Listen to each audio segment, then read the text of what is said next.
Notre balade du jour va nous amener à la découverte des Trois Villes Sœurs et de la vallée du Ver en suivant le parcours de la Brelle. La Brelle est un petit fleuve marquant fréquemment la limite départementale et régionale entre la Normandie et les Hauts-de-France. Sa vallée est souvent appelée vallée du Ver en raison du nombre de sites de production verrière.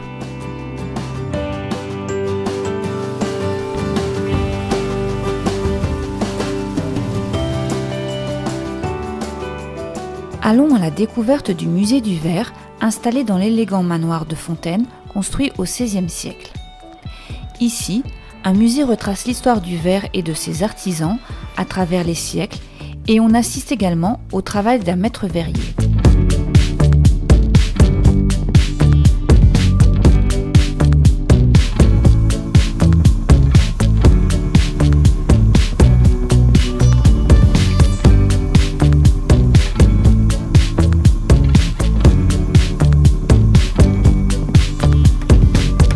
C'est aussi l'occasion de rendre une visite à l'association du manoir qui organise, avec enthousiasme et à la belle saison, des expositions artistiques temporaires.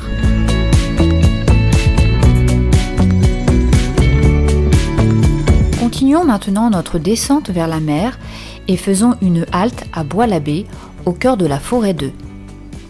Ici se trouvent les ruines d'habitations et de monuments gallo-romains qui rappellent l'existence de la petite ville de Briga. Tout autour, l'ancienne forêt royale s'étend sur plus de 9000 hectares. Elle offre de nombreuses possibilités de balades alentour.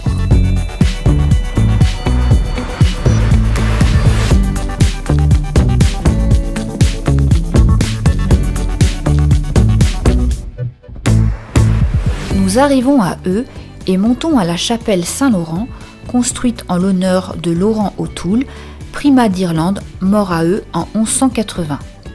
Ce lieu offre une vue dégagée sur les Trois Villes Sœurs.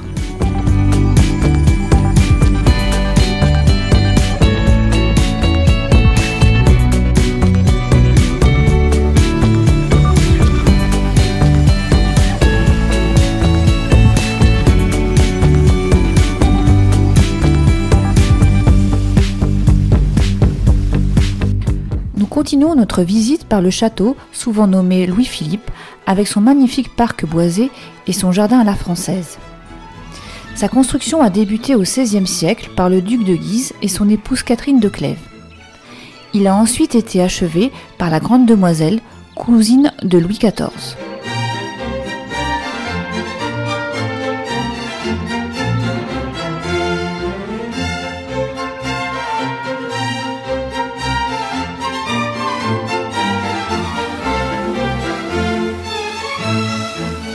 Ce n'est qu'au XIXe siècle que le roi Louis-Philippe en fit sa résidence d'été et procéda à de nombreux aménagements.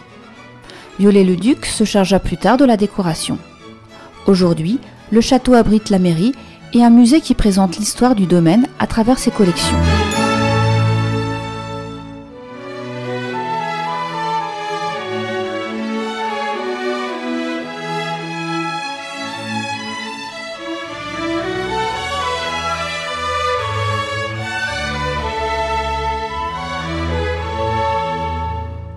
À proximité se trouve également un petit théâtre qui était en fait un simple garde-meuble à l'époque royale.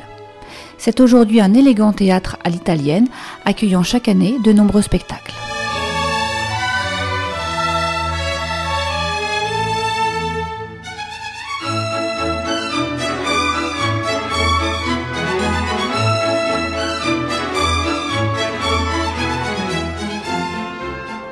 Juste en face du château, nous découvrons la collégiale Notre-Dame et Saint-Laurent.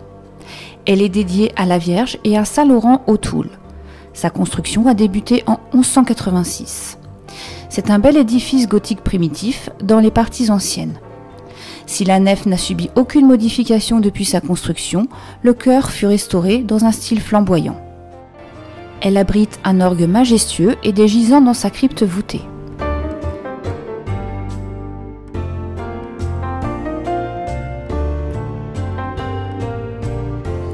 Nous arrivons ensuite à l'Hôtel-Dieu.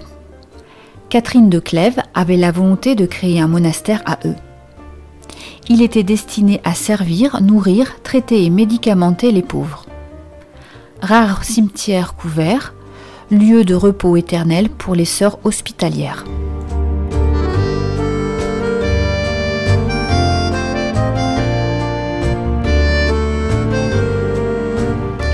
Dernier lieu visité à Euux, la chapelle du collège des Jésuites est un mélange de style Renaissance et Louis XIII. Dans le chœur se trouvent les 2 mausolées en marbre du duc de Guise et de la duchesse.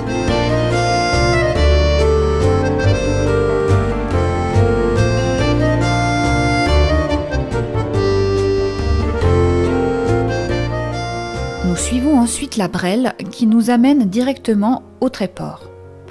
Ce petit port de pêche et de commerce est une station balnéaire normande. François Ier de Clèves fait réaliser des travaux d'aménagement du port et notamment d'édification du quai pour améliorer l'accostage des bateaux. C'est en 1872 qu'il voit réellement le jour. Le musoir, museau du port, avec ses 2 rampes de part et d'autre et ses petites boutiques en dessous, se dresse au milieu du quai François Ier.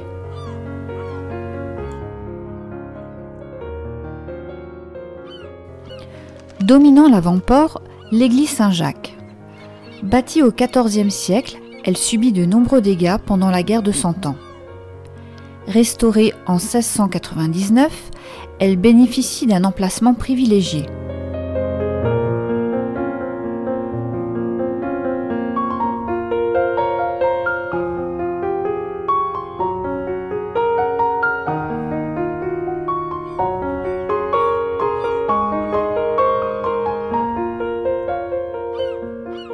Le quartier des Cordiers était le quartier des pêcheurs qui pêchaient sans filet, juste avec une corde et un hameçon.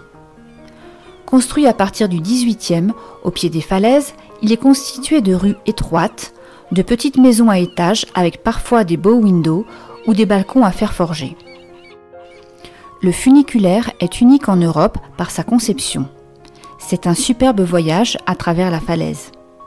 Datant de 1908, il a été détruit pendant la Seconde Guerre mondiale, mais remis en service en 2006 et permet de nouveau de relier le bas de la station aux terrasses.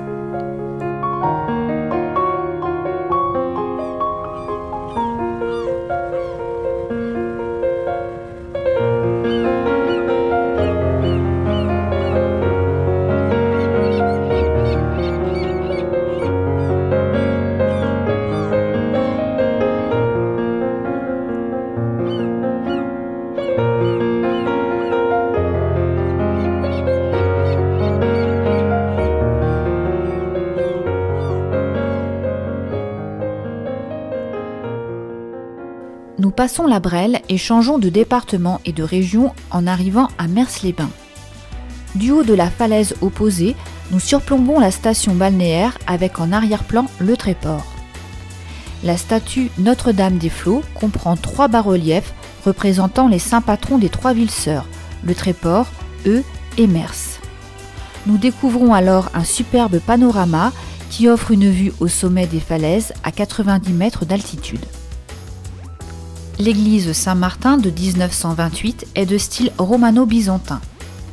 Elle comporte un retable classé monument historique du XVIIe siècle et le gisant de Saint-Martin. La belle plage de galets longue d'1 kilomètre ainsi que l'arrivée du chemin de fer déterminèrent le succès de Mers-les-Bains dès 1860. Un magnifique ensemble de villas de style Belle Époque occupe le front de mer et les rues adjacentes. L'éclectisme y règne avec une prédominance de l'art nouveau. Une grande fantaisie s'observe sur les façades peu larges mais très hautes, avec des balcons ouvragés et des beaux windows décorés. Ainsi s'achève notre balade aux 3 villes sœurs et dans la vallée du Vair.